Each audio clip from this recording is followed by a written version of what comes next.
Welcome to the special immigration show brought to you by Sakshi TV. My name is Ranjit. We are here today with the prominent attorney, Ms. Sheela Murthy, to discuss the latest updates on immigration, followed by frequently asked questions related to H1B, GC, and other immigration matters. You can call the numbers displayed on the screen and ask any question related to immigration, and our attorney will be glad to answer. Before starting the show, I would like to repeat the disclaimer. Please note this show does not provide any legal advice. It is general in nature and it is only for informational purposes. Sakshi TV news and agents are not responsible in any way for your actions. Please use the information at your own risk. For case-specific issues or concerns, please reach out to the attorneys for a private consultation. You all very well know Ms. Murthy is the founder, president, and CEO of Murthy Law Firm and Harvard Law School graduate. Also, she is the one behind the famous Murthy.com website. Before getting into the session, Ms. Murthy, could you briefly introduce yourself? Yes, hi. Welcome, everybody, and thank you, Ranjit, for the kind introduction. Many of you, as you know, Murthy.com, we provide free, cutting-edge, useful information through the website, Murthy.com, along with the weekly Murthy Bulletin, monthly teleconference with the latest topics that are of interest to employers and employees, as well as a very active forum with maybe 150,000 or 1.5 lakh individuals who are actively participating in discussions on immigration law. And we have attorneys reviewing it and answering relevant questions. And we always like to educate, enrich, and empower you so that you truly feel that there is a supportive community who have gone through the process and with the knowledge and information to truly enlighten you on immigration laws. And so with that, we can get started either with the background or with opening it up to questions. Ranjit, should we start with the background or are there people waiting already? Yes, Ms. Murthy. We don't have callers as yet. So let's start with the latest updates and then we'll take it from there. Okay, sounds good. So two of the latest updates, of course, was since the last conversation, the USCIS made an announcement and Murthy Law Firm has already started getting several new H1B cases that have been selected under the pre-registration lottery system. So they have been selected for the lottery. The USCIS felt that they did not use up the entire quota for different reasons. So they have had a second follow-up lottery. And so you know what, if you thought you were out of luck, you had to switch to F1 or leave the country or B2, maybe you will get selected in the lottery, particularly if your F1 OPT was still valid and is still valid, for a 3-month window to file in the next 3 months of August, September, and October, I believe, so that those cases can be filed. The other information was the additional time with some changes to the form I-765 for the optional practical training. Instead of waiting till 2 months or 3 months before you graduate, you actually have now, based on an agreement and a lawsuit, you have up to 120 days or about 4 months prior to completion of the program to file for the F1 OPT, optional practical training. And even if the USCIS takes, let's say, 6 months to approve it, you are still supposed to get the entire 1 year OPT time and not shorten it like before, where you only got about 6 months to work under the F1 OPT regulations based on the 1 year OPT available. So some great news and some positive information because of people suing the federal government and challenging them, because it is ultimately up to us, each of us, to demand our rights, even if the government makes a mistake. Thank you. We have been hearing a lot of news, especially from the last week, that USCIS has been sending text messages to a lot of people, asking them to, keep the medicals ready and send it as soon as possible. And also, few of the people, I think, got, instead of RFEs, they are getting notice of intent to revoke RFEs to submit the medicals. Looks like USCIS is trying to use up the numbers. Have you came across any of these from your clients, Ms. Murthy?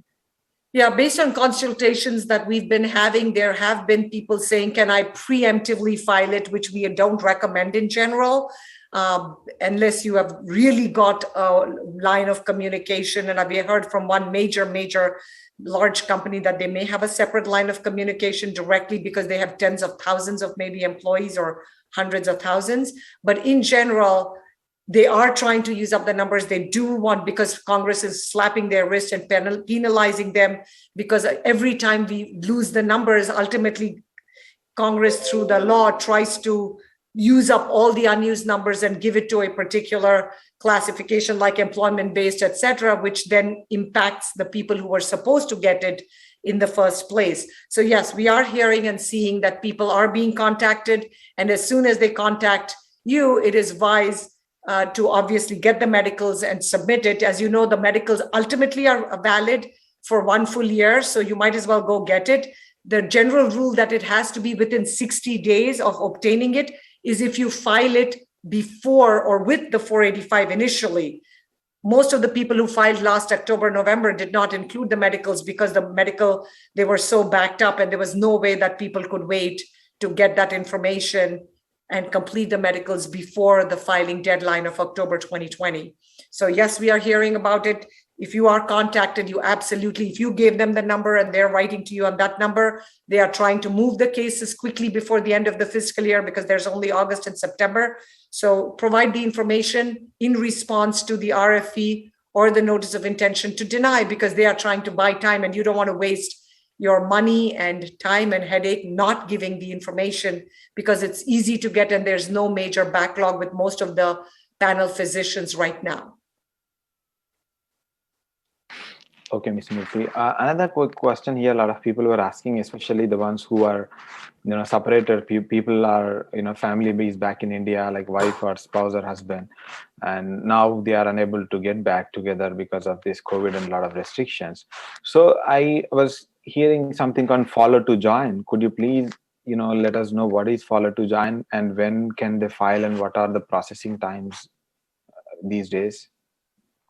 So following to join is when the principal beneficiary gets the green card, the 485 is approved because that person is in the US. And let's say the spouse or children are left behind in whatever country, India in this example, then when the 485 is approved, the same green card sponsoring employer, which is a problem if somebody has changed jobs or is changed based on AC21 or filed supplement J, because then you cannot take advantage of that. You file the I-824, the same employer that got the I-140 approval, to send a duplicate copy of the approval notice for consular processing at the US consulates in India, which we know are now Delhi and Mumbai as the only 2 consular posts. And the USCIS will send a duplicate copy of the I-140 approval to that consulate for the immigrant visa processing for family members who do FTJ, the following to join. And so they will actually be called for the immigrant visa interview, exactly like a consular processing case, go through all the paperwork, give the information to National Visa Center, to the Kentucky Processing Consular Center, and goes to the consulate. They will review everything, collect the fees in India, collect the medicals in India, do the security, police clearance certificates, all that in India, because you're doing it like a consular processing case.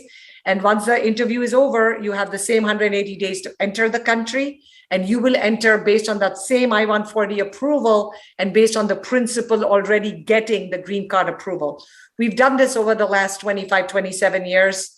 It adds more time and it separates the families, because now the spouse and children cannot enter on the H4 status or H4 visa stamp, because obviously if the principal has already obtained the green card, there's no question of getting the H4 dependent status for family members.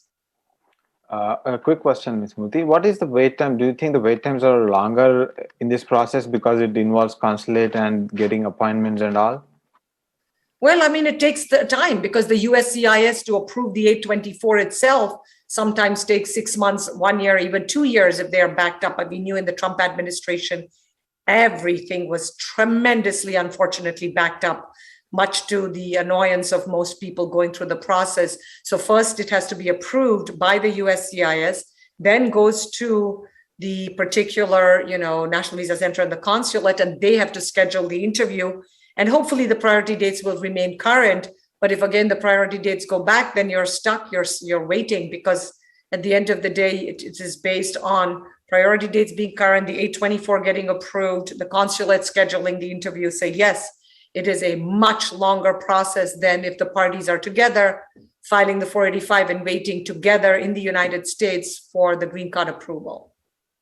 So in this case, you mean to say it's better if there is a chance they come to US on a dependent visa before the 485 approval, and at least file it that way, it probably gets faster.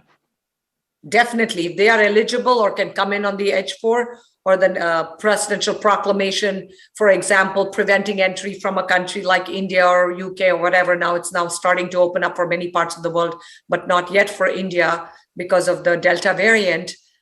If they can come in some dependent visa or even in their own independent visa on a valid B2 or whatever, stay 14 days in some other country to get over the 14-day quarantine mandatory, requirement, it may very well be worth it to bring them into the United States and file the 485 instead of being separated for the next 1 or 2 or 3 years if there are major backlogs and things don't open up at the consulates. Thanks, Ms. Murthy. Thanks for your advice. We have a caller, Sunil from New Jersey. Hi, Sunil. Welcome to the show. Please go ahead and ask your question. Yeah, hi. Thanks for taking the call. Hi, Ms. Murthy. So I have a question. My wife, as a primary filing, she filed a 485 with a priority date of Feb 2014. It's been 1 year. We haven't heard any news. And I have, with my employer, I have one more EB2 petition which just got approved. The perm got approved with my employer, and my priority date is 2011 December, which I can port from my old employer to this employer. Would you advise me to apply in EB3 or EB2 I-140? So, I mean, I don't... I can't answer, obviously, as Ranjit already explained, case specific, what you should do. But in general, obviously, our earlier priority date, Sunil, is always beneficial, especially since it's being ported. And whether, whichever priority date is current, because right now we know that the US Department of State, as Charlie Oppenheim, the gentleman in charge for the Immigrant Visa Control Unit for Department of State, has explained that right now, EB3 is still moving, as we know, for Indian nationals faster than EB2. But once all of the cases from last October and November get approved, EB2 may actually move much faster than EB3. So he himself doesn't know because USCIS does not change the classification until the immigrant visa or the I-485 is approved based on a particular priority date and classification. So which one will move faster? Obviously, nobody has a crystal ball, Sunil, and can be 100% sure. But since you have a much earlier priority date of 2011 compared to your wife's 2014, and she was the principal applicant for filing the 485 last year, then one option that you could pursue is interfiling with the current 485 for each of you, interfiling your I-140 approval with the current previously filed I-485 for you and all family members, sending that information in with a request to please approve it based on the earliest priority date for the entire family. Because the USCIS has made it clear that they do not appreciate having a second set of 485s files because it just confuses everybody and makes the file look super thick. So, hopefully the company lawyer that you're working with, whoever your lawyer is, Sunil, will also go sit down and explain it, go over it with you, look at it more carefully, because obviously this information, as we just pointed out, is considered as more generic and can't be, date by date, appointment by appointment, exact what's going on. That's something you really need to sit down with the lawyer to ensure that it's being done correctly. A lot of people were asking about this B1, B2 visas to H1B conversion. So how does it work? Let's say somebody is on B1, B2 here and they had H1B in the past and they try to convert B1, B2 into H1B. Is it possible because of the immigrant intent? Are there any challenges do you see, and how to overcome it just to make sure everything is fine? So if a person enters the United States on the B1, B2, which is a pure non-immigrant visa, then obviously you want to wait the mandatory US Department of State, the rules change from 60 days as a preconceived intent or fraud to now 90 days. during the Trump administration. Before there was a presumption up to 90 days, but now it's clear-cut fraud. So obviously you don't want to come into the United States and promptly file either the registration, pre-registration, or if you were previously already had a prior H-1B and you don't want to be, and you're already exempt from the H-1B cap or quota, can enjoy the cap exemption, then it's possible to wait 90 days, find the employer and do the interviews, get a job and file to switch. But as you well know, you cannot start working for the H-1 employer until and unless the H-1 petition with the new employer with the I-94 card is approved for working in the United States. This is very different than if you get it for consular processing, because then you cannot work at all in the United States. You have to, once you get the approval, the person has to travel abroad, apply for the visa stamp in the passport. Unless the prior visa stamp in the passport is still valid, they would fly out, get the visa stamp, get a fresh I-94 from CBP at the port of entry online, and then only can start working either when the I-94 card is attached or you travel abroad, you come back with the I-94 issued by CBP. And if they are subject to the quota, then they can not obviously file even the H-1 petition unless they were selected either in the pre-registration or registration. Thanks, Ms. Murthy. Got it. We have a caller, Kishore. Hi, Kishore. Welcome to the show. Please go ahead and ask your question. Thank you. Hi, Sheela Murthy garu. This is Kishore. I have a general question just to understand. So if the final action date is current and we apply everything, the 485 and along with the medicals and everything, now my current my 485 is pending. If I have to travel outside the country, or if spouse had to travel outside the country after the final action date is current and waiting just for the final process, so will that affect anything? The petition? Yes, because it ultimately, if a person travels out of the country, unless you have an advance parole, you obviously have an advance parole, right, Kishore? The person has a valid unexpired advance parole to allow the person to travel and come back. Otherwise, USCIS considers the 485 as abandoned if the advance parole has expired. But in this case, the advance parole is still valid?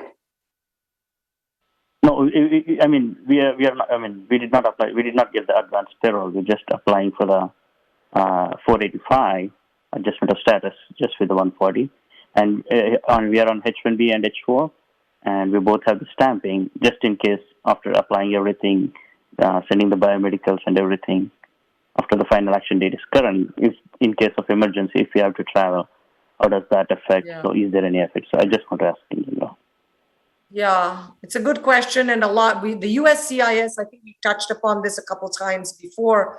The USCIS takes the position that if a person travels, and it should be free anyway, the advance parole and the 765 should be included, but I know they keep including it, excluding it. They're just all kinds of nonsense happens. But let's say that you go out and come back. Sometimes we've seen no problems where the 485 gets approved because the person is re-entering on the H1B or H4 status, which enjoys the benefit of the doctrine of dual intent. Kishore, in other cases, we have heard USCIS say we have the right by law to deny the person, a person's 485 because the person traveled without an advance parole, even if the person had a prior H1B or H4 visa stamp in the passport, because that is tantamount to an abandonment of the adjustment of status application. Now, generally, we found it's not a problem. People have been coming back on the H1 and H4. And I was even told that our lawyer repeatedly has fought and challenged USCIS when they have made the abandonment argument. Because in one case that I talked to today, the person I think had the family members' advance parole had expired when they traveled. And in spite of that, the argument has been made and successful when the USCIS issues a notice of intention to deny the 485 to say that there was in fact no abandonment because the very fact that the person was allowed to travel and came back with a new advance parole that was approved while the person was abroad shows that the person had no intention to abandon their permanent resident status.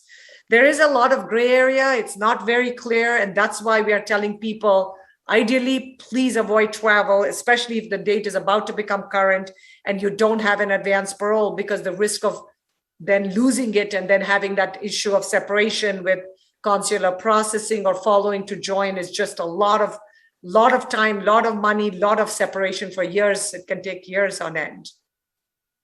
Good luck, Kishore. I hope that helped. Thanks, Ms. Murthy. Thanks for your advice. We have another caller, Sri from New Jersey. Hi, Sri. Welcome to the show. Please go ahead and ask your question. Hi, thank you for taking the call. We have an adjustment of status applied last year in EB3 with a priority date of Feb 2014. But my spouse has a EB2 140 with an approved of December 2011. The category is different. What would you advise? How can we make use of benefit of the earlier priority date? They're in two different categories. Yeah, so Shri, what I just explained earlier to the first caller today, I believe Sunil, was a similar issue, right? I don't know if you were there for the call or called in later. You ultimately want to make sure that you track and monitor whichever is going faster. And if you want to interfile the earlier priority date with a pending 485 because you still intend to work for that same employer and it's a much earlier priority date, then you absolutely can do that. You would interfile it, notify the USCIS to replace this current new I-140 for the parties, and whoever was the dependent is now becoming the principal, and the principal can become the dependent to take advantage of the earlier priority date. And we have seen this happening, and we have filed it, and USCIS will approve it as long as that particular classification priority date. You can't say pick and you do the earlier one. The government will say, tell me which one, which employer, who's working for which employee to make it to proceed with it. So if you believe one is moving faster and the priority date's current, then go ahead and interfile it, Shri. For interfiling, both the 140 should be in the same category, right? No, that is not can true. We, like the application is already EB. Sorry. Hello.